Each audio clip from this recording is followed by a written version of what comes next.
2019 no Estadão. País voltará a crescer a partir de julho, diz Guedes. É o País, 30 de maio. Paulo Guedes, o crescimento já deve começar a ser positivo no segundo semestre. Dia 12 de agosto, tudo desse ano. Nos dê um ano ou dois, diz Guedes sobre indicadores. 13 de setembro, Paulo Guedes. Nunca falei que a economia ia crescer esse ano.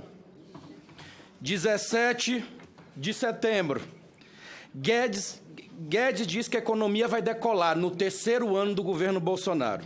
Meus amigos, não dá para acreditar num negócio desse. É a escola de Chicago, senador.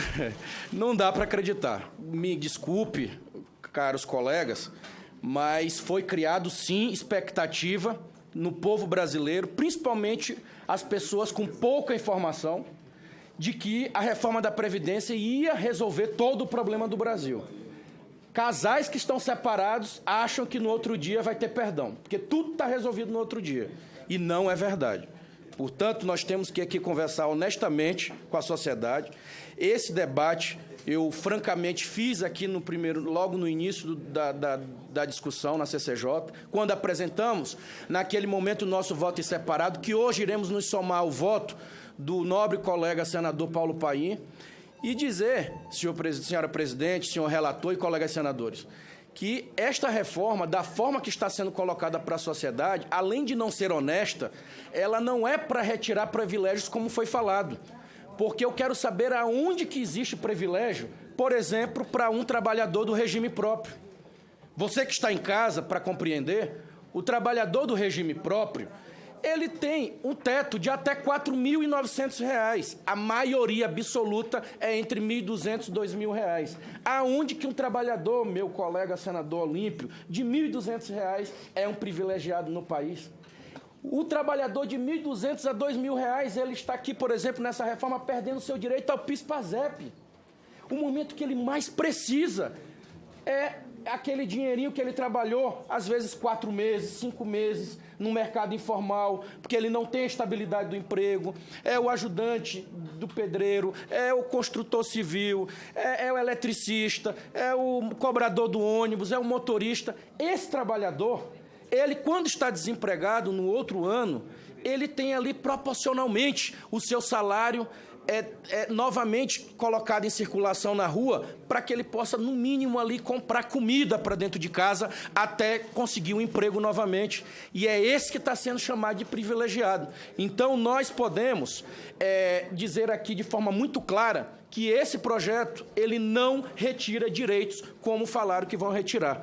Nós não temos aqui só o exemplo do PIS/PASEP. As pessoas que têm em casa, era importante o governo ter essa franqueza e dizer, olha, o regime da Previdência, ele trata regime próprio, a legislação, ele tem um regime geral e tem o que trata os servidores militares. Então, é importante falar que no dos militares, além de não ter tido reforma, ele tem, na verdade, uma política de incentivo, de carreira, né? Além de melhora de salários, que é muito bom, todo trabalhador tem que ter, mas não houve nenhum momento um convite para o trabalhador militar, Major Olímpio, pagar a conta. E isso é tranquilo. Agora, não é justo jogar para o regime próprio e para o regime geral, como foi feito. Então, é preciso que a gente deixe aqui claro, principalmente dentro dos trabalhadores de baixa renda, de que eles estão, sim, sendo atingidos nessa reforma. E outra crítica que nós do PDT temos muito clara é justamente essa história de dizer toda vez que nós concordamos com a crítica de vocês e vamos colocar lá na outra PEC.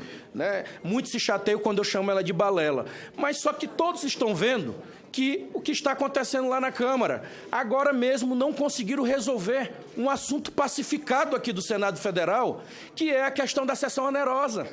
Pacificado, unânime. Entre todos os partidos nós conseguimos votar e a Câmara não conseguiu instalar a comissão para analisar um ponto rápido que em um mês resolveria. E aí o que foi que se fez? Foi promulgada a PEC, por parte, fatiada, resolvendo só um pedaço dela, porque a Câmara não conseguiu andar num assunto que é pacificado e que tem acordo com todos. Imagine uma pauta que não tem acordo com todas as forças. É claro que essa outra PEC, que ela acaba sendo mais simpática para dizer que o Senado fez a sua parte, é claro que ela lá na Câmara chega prejudicada e dificilmente ela vai ser votada. Portanto, nós temos essa crítica muito forte, dura. Essa reforma do jeito que está, senhor relator, nós não temos como acompanhá-la, e o cidadão que está em casa, que ainda não compreendeu, um dia vai compreender, e espero que não seja na dor com ela aprovada. Mas caso seja, a história vai contar que nós fizemos essa denúncia, nós alertamos desde cedo que essa reforma ela atinge sim a viúva, ela atinge sim o trabalhador pequeno da ponta que ganha menos de R$3.000. E esse, no nosso ponto de vista, ele não é privilegiado. Eu encerro aqui as minhas palavras, até para ajudar no tempo, dizendo aos senhores e às senhoras que essa questão da Previdência não poderia ter esse assodamento que foi colocado na casa, no Senado Federal.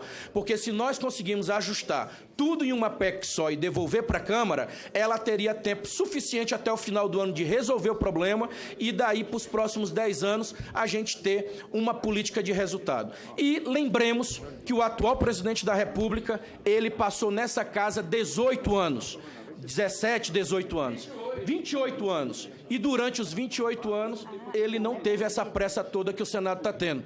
Toda vez que tinha votação no plenário da Câmara, ele votava contra, por ainda não estar amadurecido e ainda achar que precisava melhorar o texto. Então, em 28 anos, o presidente atual não estava convencido de que a reforma ideal estava pronta para ser votada. Não é possível que nós aqui, em menos de 8 meses ou 9 meses de mandato, a gente já ache que já está maduro e pronto o suficiente para poder mudar a vida das pessoas e, sinceramente, diminuir o poder de circulação da renda lá no cantinho do Brasil.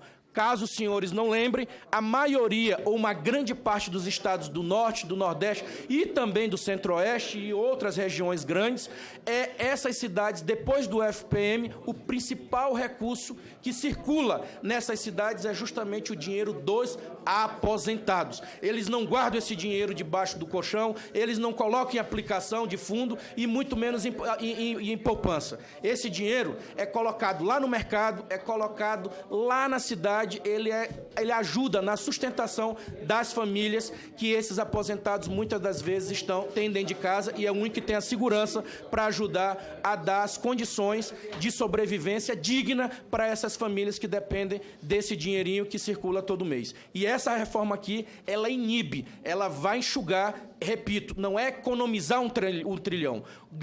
Uma grande parte desse recurso, ela deixa de circular parte da fonte de economia dita pelo governo, ela, na verdade, é uma retirada de circulação de renda lá na ponta, nas cidades que mais precisam do dinheiro dos nossos aposentados.